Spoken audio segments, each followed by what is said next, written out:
Today is the 31st of May, which might not sound like an especially auspicious date, but is actually the 3-year anniversary of me being on YouTube. It's 3 years to the day since I uploaded my first ever video. Here's a screenshot of it.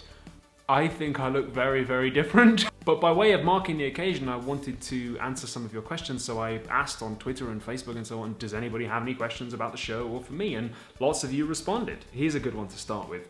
J.Ez says, what have some of the highlights been of the last 3 years? Getting to meet such amazing people is a really good highlight of it. Like I've got to meet Mike Rugnetta from PBS Idea Channel, and the time I hung out in Texas with him and Joe Hansen from It's Okay to Be Smart and Sarah Green, that was a really, really cool day. Not just meeting, but collaborating with PBS Idea Channel. That was a big, big moment for me, is getting to be on PBS Idea Channel and having PBS Idea Channel be on my show.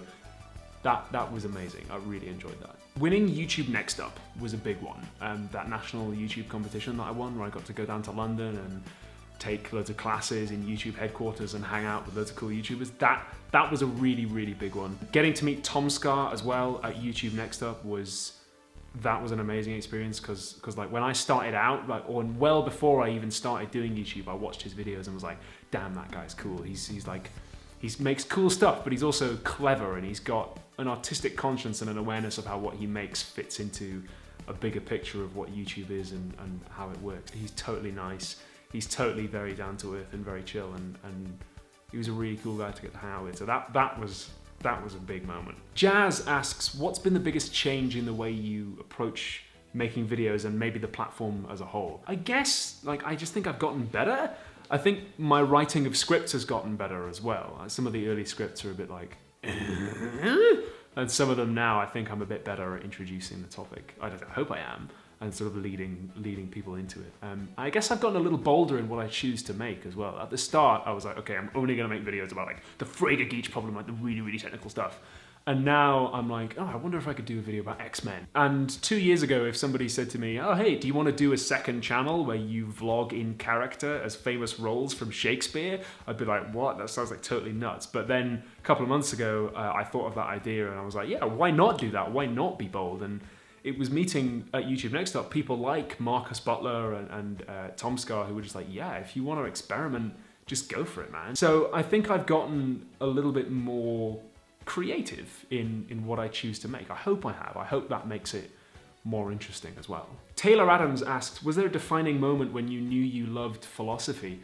Not really, to be honest. Like when I was picking my A-levels, like my final subjects that I was going to do in British high school, I knew I was going to do biology and I knew I was going to do chemistry, and I didn't really know what my third was going to be because you get to pick 3.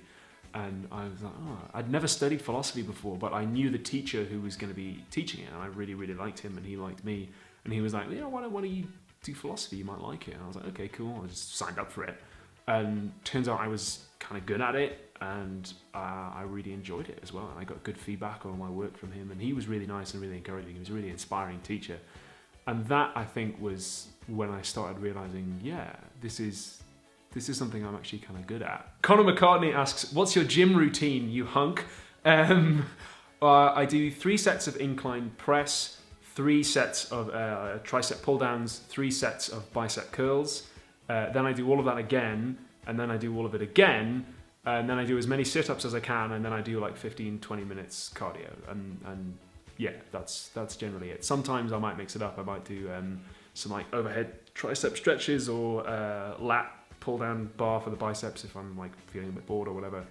But yeah, that's generally what I do. And that's whenever I make it to the gym, which is like not frequently at all. Is the Mermaid asks, if you weren't doing YouTube, do you have any idea of what you would be doing? Well, YouTube isn't my job. Like, this is not what I do full time.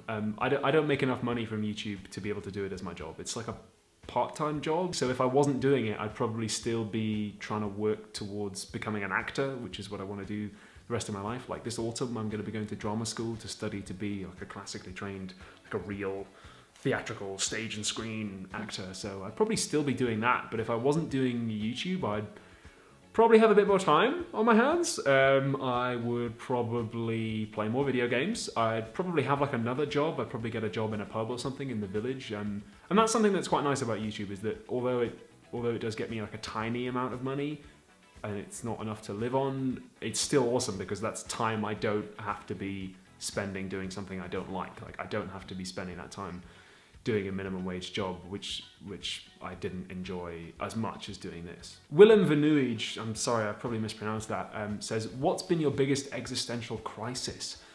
I guess when I figured out that I wanted to be an actor, when I realized I wanted to be an actor for the rest of my life, that was a big realization for me, and that was kind of scary, but it feels right. Esme made some fan art of me, which is, I think that's really, really lovely. Thank you so much. In 3 years, I haven't got a whole lot of fan art. For some reason, my fans don't tend to be the sort of drawing or arty types. Maybe that'll change in the next 3 years, who knows? I welcome any and all things like that. Like if you've got something you've made that you want to send me or show me, absolutely, do send it to me. I'm totally open to that.